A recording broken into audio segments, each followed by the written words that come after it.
Welcome to Transcending Comics, a podcast dedicated to trans representation in comic books, manga, and webtoons, both on panel and behind the scenes. Today, I have the pleasure of hosting the first ever podcast interview with Kim Wang, a writer and artist with an excellent debut graphic novel, Of Thunder and Lightning, from Silver Sprocket. They're also a contributor in the Queer Witch Comics Anthology Volume 2, and have published a number of webcomics like An Eye for an Eye and O Radiant Devil, O Whispering Angel. They also worked as a background design artist with Titmouse Entertainment on animated series like Big Mouth, Human Resources, and Harriet the Spy. With all that said, I'd like to extend a warm welcome to Kim Wang. Hello. Thank you for having me on. Yeah, thanks so much for making the time today, Kim. So I gotta ask, how does it feel making the leap finally from webcomics to the first published graphic novel? It feels really good. It's really wild to hold the final physical object in my hands, and also to occasionally get a message from one of my friends being like, I saw this in the wild. I think it's especially special because I did originally envision, so I had done an original run by myself through one of those print on demand things, just to be like, it would be fun to do this. But there's only so much you can do with that. You have some limitations. But working with Silver Sprocket, I'm able to print it at the original dimensions that I wanted it at, with neon Pantone, which you absolutely can't do through print on demand. And it's just so exciting to see it physically and have the neon blast your eyes out. Yeah, I think the color especially is really helping catch eyes and get attention to the book. My local comic shop, while they have kind of a dedicated queer comics and often Silver Sprocket section, this they put up right at the checkout window because, yeah, they really wanted to get some attention to this. And yeah, I'm glad they did. I wasn't thinking of getting any larger comics, just a pull list that day, but I couldn't walk past this. Wow, that's so cool. But for those of my listeners that haven't had a chance to check out Of Thunder and Lightning or your previous work, how would you pitch your comics to a potential reader, most specifically with your latest graphic novel? I would say I'm really bad at concise pitches. For this graphic novel, if it's okay, I'm going to read from the back matter because I think my editor Ari interpreted my mumbo jumbo into a pretty straightforward summary that actually makes sense to other people. Yeah, it's a good sell. Feel free. In a world where pop media meets military power, two idle super soldiers are locked in a world-ending conflict on behalf of their corporate nations. Battles blast across a dying land, both sides convinced of their own righteousness. Ragnarok looms on the horizon. Yet Magni and Demo, young icons created for the sole purpose of eliminating the other, find their closest reflection in their opposite. Now, completing their mission means destroying the one who understands them the most. Certainly a good pitch for a graphic novel, and if flipping through the artwork alone doesn't sell you, I just couldn't believe how you managed to cram an entire magical girl anime with an Evangelion style apocalyptic cerebral ending into an 80-page graphic novel. So I think the question at the top of my mind is do you have any tricks for how you manage to condense so much story and world building into so few pages? I do think about stuff related to this a lot because it's kind of all design to me in a sense, or whenever you're making something, you are working making a project, and especially a narrative one, you're working with constraints. And I've always liked creators and studios who maximize those constraints, and I think that has just made its way into my writing and creating process. So I have, for example, made some comics where I'm trying to think of how to bring down the page count, and I want to make it less complicated. And kind of upon looking back on some things that I really like, I'm realizing you have to reduce the number of locations, the number of scene changes, the number of characters, or just really distilling it down to what is there's that common writing advice that's cut to the action. So it's kind of like that, but I just find different ways that work for my brain on how to phrase it. I think my favorite example would be anime with certain studios like Trigger or Hmm. I remember rewatching a few episodes of Oran High School, and the way that they can hold their poses, they design like a really strong pose and then they hold it, and that way there's only the one pose on screen for like 3 seconds, but it's still telling you so much information and keeping you entertained, even though it's like 3 second one image. Yeah, I noticed that a lot. Like, I was especially surprised with the condensed storytelling when you managed to include a number of very poetic, one-page artistic moments. Like, I feel like under those constraints, I'd be feeling like I'd have to cram as much as possible in every single page. But like, it works very much to the book's benefit. Like all those like black background images, like those were some of my favorite moments of the book. So I definitely see that anime influence, and like it feels a bit like you managed to transpose some element of animation to the page, because I can see exactly how this would be depicted if this were in an anime. Thank you.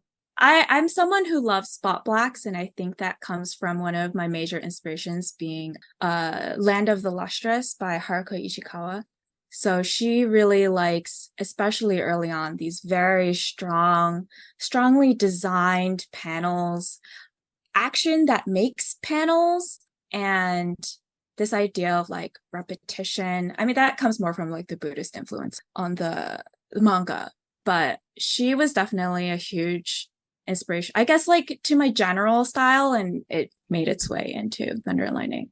Now, I found on your website a bit of extra material for Of Thunder and Lightning. Were the pages and short stories there material that was ever meant to be in the original book that just didn't fit? Or was it always meant to be kind of its own separate thing? They were always meant to be separate. Of Thunder and Lightning is really Magni and Demo's story, and I always imagined that as like one package. But as I was writing, I wanted to tell these other stories because I was finding that so Magni and Demo, I don't consider them to be normal like characters with like usually in a lot of stories, like there's a character and they're like they have a certain viewpoint and then there's a conflict and it has to challenge there's a little bit of it, but there's not as much as like I know a new thing now and I'm a better person for it and I learned the theme, right? It's a little bit different, but I felt that more in the scientists. Like I wrote it and then I was like drawing it. I was like, what are these gardeners or scientists thinking? And this idea of other and reflections between Magni and Demo, and they are in a way a reflection for the scientists, like whether or not they see it in them, it like their juxtaposition kind of informs those characters. So I was just thinking more and more about them, and I just wanted to write these things on the side for fun and just to imagine. I think the original one, the first one called Bouquet, is between the two oldest gardeners. I think I was just feeling crazy that day. I was like, what if we just had some really angsty old women, like on and off toxic relationship vibes? No, it comes across well. Yeah, yeah. And then I add in all the other stuff about like themes and working after that. Mm. So, with this meant to be Magni and Demo's story, does that mean there's not much intention to return to this world someday? No, I don't really intend to, and especially I don't feel like there's that much territory in imagining going forward because it would be just like completely different. I think I do so of the side stories that are on the website, there are actually two more that I've written and they go backwards in time actually. And then the final one that's on the website is actually my test comic, Seed, or I think it's like Wish of the Heart is what I had called it at first, which is like chronologically the first one that happens. So I find that interesting because it somewhat tells the story of Sif, the main gardener, but probably shouldn't get too, it's not, I didn't finish those, so. Hmm. I felt like the feeling of that first story, Seed, felt very different than what the eventual book would become, but like also said a lot about this world that I might not have picked up on from the graphic novel itself. Would you say, was there much change in your own conception or idea of what the book would be between your creation of Seed and then embarking and finishing the rest of the book? So actually, Seed was done after I finished writing and thumbnailing it, and I needed a space to test the visual language that I wanted to use for the comic. And I am just like someone who likes to be ambitious. So I was like, what is a story that would fit in this? And then would also be space for testing out what brushes and tools I'm going to use, how I'm going to create the atmosphere. You can see there's like, it's mostly black and white, and then only the text is in red. And that's me starting to toy with the idea of limited color and how I want to use it. It obviously ends up quite differently. But it's really about those visuals and testing the sound effects too, drawing them in, because I knew that that was going to be a big part of how I wanted to tell Magni and Demo's story. This is quite the ambitious jump from your previous comics maxing out at around like 21 pages to a full-size graphic novel. I'm curious how long this story had been on your mind, and what drew you to this to be the first story of its size to embark on for a full graphic novel. So when I originally came up with it, it was much shorter and probably around, it's hard to remember now, but probably around 40 pages. And so I had thought of it as the next step up of like, oh, I've done some stuff at like 20-ish pages. Like I could do, 30. I'm like, oh, 30, I need a little more room. I could do 40. And then I'm writing it and thumbnailing it, and it's growing. And I'm like, whoa. That's also why I'm like really thinking about how to maximize what's on the page, because I'm like, I do know, like, I feel that these bigger projects or jumping straight into like 120 pages, that might not have been manageable for me. In terms of when I started thinking of this story, is I have always liked dark-sapphic vibes, like lesbian queer stories that aren't necessarily, the romance is still fun, but like in terms of me writing, like I like a lot of like push and pull relationships, stuff that might get a little crazy. So for my senior portfolio project, I hope this is not going back too far, but I did a book cover for like a fake like a mock book cover for a fake dark-sapphic anthology called A Heart for a Heart, which was actually inspired by An Eye for an Eye, which I wrote the summer-ish before. And I was like, oh, it'd be so funny if I did an extension of this. And so I think it was like A Heart for a Heart, An Eye for an Eye, A Heart for a Heart, A Life for a Life. And I did that assignment for my senior year. And then it's in the summer, post-graduation is the pandemic. And I am just screwing around. I'm like, well, like what would be stories that would be a heart for I did An Eye for an Eye. So like what's a heart for a heart and a life for a life? And so I just came up with, it would be really cool if you just have magical girls fighting. It really just comes from the base instinct of like, what if a girl punched another girl really hard?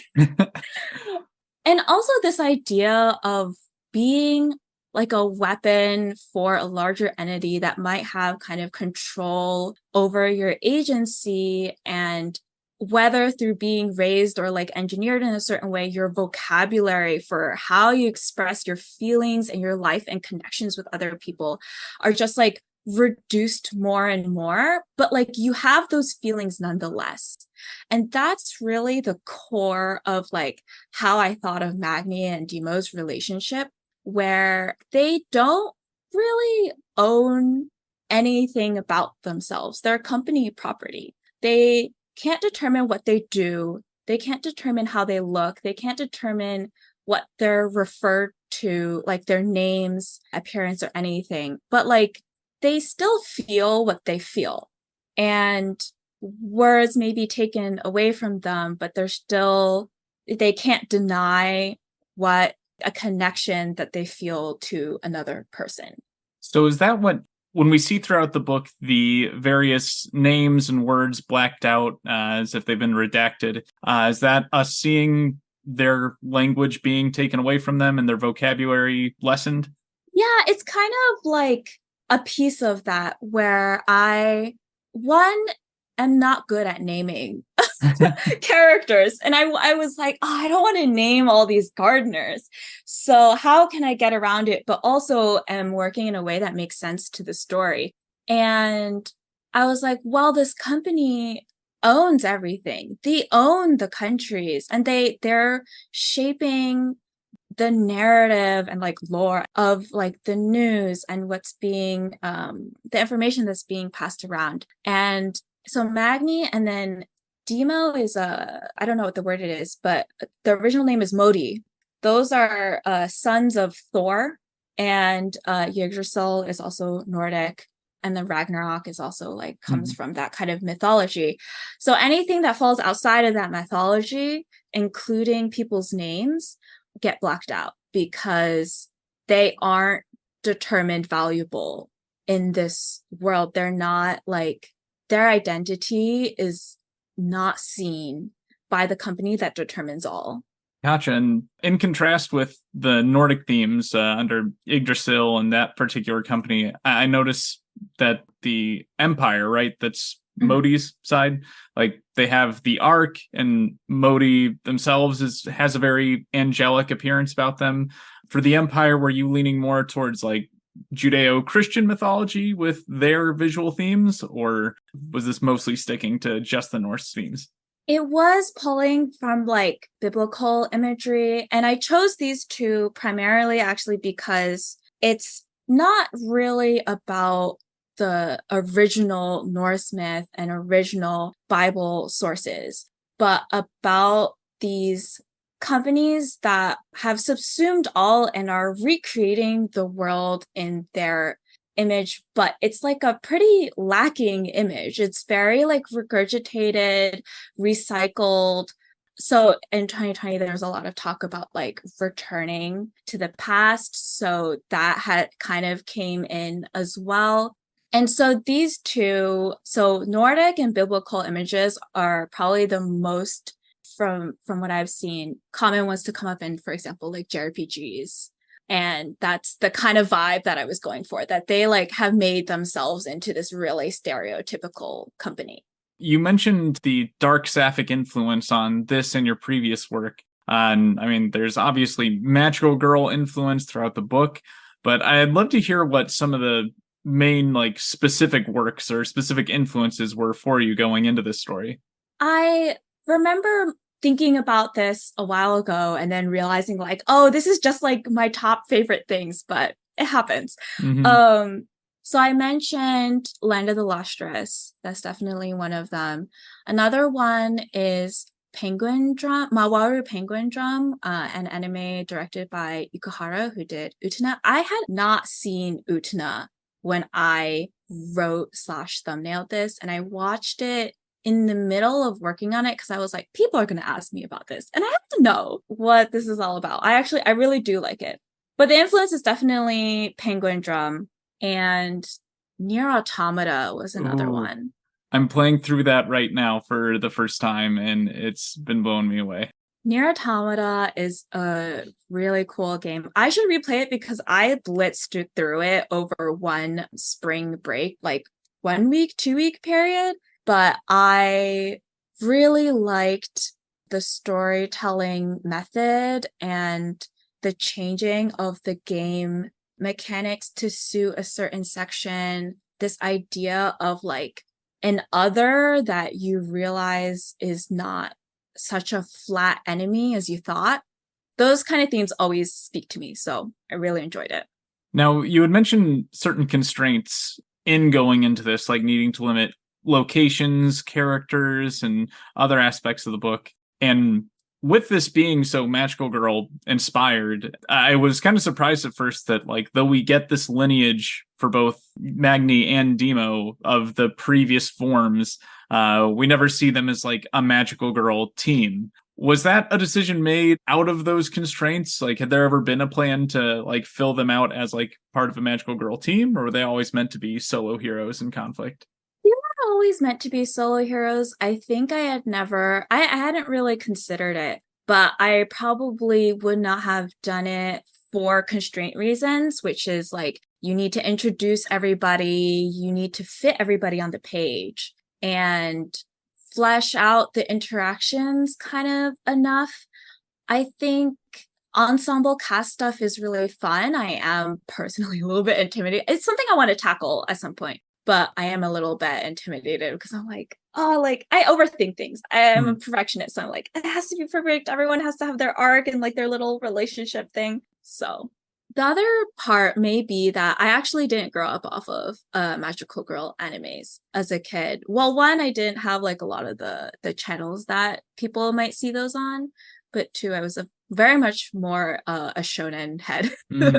Yeah, I like to think my life might have turned out differently if I had been exposed to Sailor Moon a little earlier, but that was something I completely missed when it was on the air. Mm-hmm. Going further back into your work, and especially with Oh Radiant Devil, Oh Whispering Angel, I noticed this recurring theme of like the futility and personal cost of corporate work and just the drudgery of all that. And yeah, it makes its way through, of course, to Of Thunder and Lightning and the conflicting companies there and being just property of them. I can't help but wonder what kind of jobs may have been behind this sentiment. I was curious if you could speak to that. Well, so actually, Of Thunder and Lightning was the first. Well, Eye for an Eye was first. And then Of Thunder and Lightning, I did the year after graduating in 2021, or finished in 2021. Oh Radiant Double was actually last year. Oh, okay. Sorry, I had the timeline mixed up. No, it's okay. Because I mean, it got published. Thunder and Lightning got published this year. But it definitely. So I'm an overthinker, as I mentioned just earlier, and also I feel like the comic making process is it's kind of long. It's kind of long. So with these projects, I intentionally or not end up imbuing things that I am mulling over, thinking about, worrying about what's going on around in my life.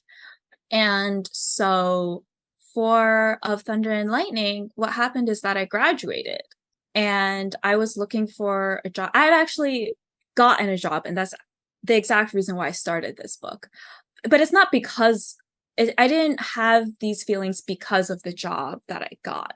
A lot of the feelings around work and agency and identity come from just being someone who is on a trajectory to work in the arts and entertainment, and seeing how that landscape is evolving, especially with social media and this idea of like, we also are, especially like influencers and stuff, we are also becoming products. And it's not just influencers. I'd say people using the internet in general, there's a pressure and a trend to become maybe not a content creator as your main income source, but to do it on the side, right? To make more interesting clips or videos. And then that slides up the scale into making it your job. And I would be watching these videos of like YouTube influencers, for example, who might have started out as fashion, right? And they're starting to broaden out the scope of their videos to like vlogs. Here's how to journal. It really helps with my anxiety or something. But I was feeling this energy of like, you're trying to make a living, but these systems are pushing you to eat more and more into your own life and make it more and more commodifiable and like a product. And I feel like I was seeing that a little bit in the entertainment illustration sphere as well. And this is this was my project to kind of, as I'm working on it, be like, what are my feelings about this? Like, I hope that it doesn't come across as a didactic, like, this is happening and it's bad in like just bad. There's nothing else to consider about it. I really wrote it more as a way to kind of think about what does it mean to like give up your agency or have it taken away from you, to feel these pressures. Like, do you have that choice? And I don't know the answer. I haven't lived that too many years. So, but it was a topic that interested me while working on this. Now, as for your less corporate stories, like I've noticed the ones that don't have that as an element tend to explore more witches and folklore in these other works of yours. I'd be curious to hear a little bit more about your sources of inspiration for those as opposed to these other more technocratic stories. Yeah, I just love fantasy. Mm-hmm. I think fantasy and magic, I feel like ironically I can believe them more, whereas things like realistic fiction, I mean, it's not so much now, but growing up, I didn't really like realistic fiction or contemporary stuff because I'm always caught up in like, is this really how it happens or how someone will react? Or especially writing it, right? I feel like there's a lot of things where like, I don't know. I haven't been in this exact situation before. And like other people might have. So like they would know that I'm a faker or something like that. Whereas with fantasy, I can invent and reshape this world. And somehow it makes sense to me also in like that design constraint sense where I'm like, then I dictate the rules. And then the rules also inform like what kind of rules a story has also informs how you can interpret a lot of what's going on. And they can help you tell the story without you necessarily needing someone to go through the actions of what you're trying to portray, and just kind of add to the environment that everything is sitting in. As for the future, I'd love to hear a little bit about what's next for you as an artist or any creative projects that you have on the horizon. I have a lot of things that I have been plotting but not committed to, but I will be steadily working on them. I guess if you want to check them out, see whenever I drop new news, I'm on social media, Twitter. It'll show up on my website at one point, kimberlei.com, KMBRLEI, which is also the handle that you can find me at most social media sites, except for Twitter. Don't know if that will be around for how much longer, but that one is Raven in Blue. It's just a very old username. Can't get my new username on there. Is there any particular type of project you think you'll want to do next? Like, are you leaning more toward more graphic novels or more short form comics or something different altogether? I have a few short form comics in the works, a few things that are kind of like about caring for yourself and health, but like in a really weird way. I do have longer things that I'm thinking of. There's a lot of other work feelings in there, but also gay vibe girls who throw bricks at each other. Sign me up. I would love to know more about that, but if that's a project that's it's a little too early, I'm gonna curse myself if I speak too much about it. As far as other like type of work, since I know you're a working artist and looking for commissions and such, is there anything you hope to be able to focus on more going forward between like your work doing backgrounds or just doing more comics or something more like character design work? I enjoy doing my background design work. Ideally, I'd like to have like a nice design route on the side and then keep comics for myself.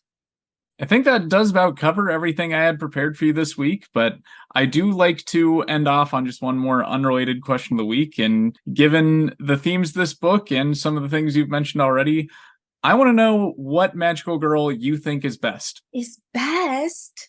I really like Cardcaptor Sakura. I have a really soft spot. Also, she roller skates.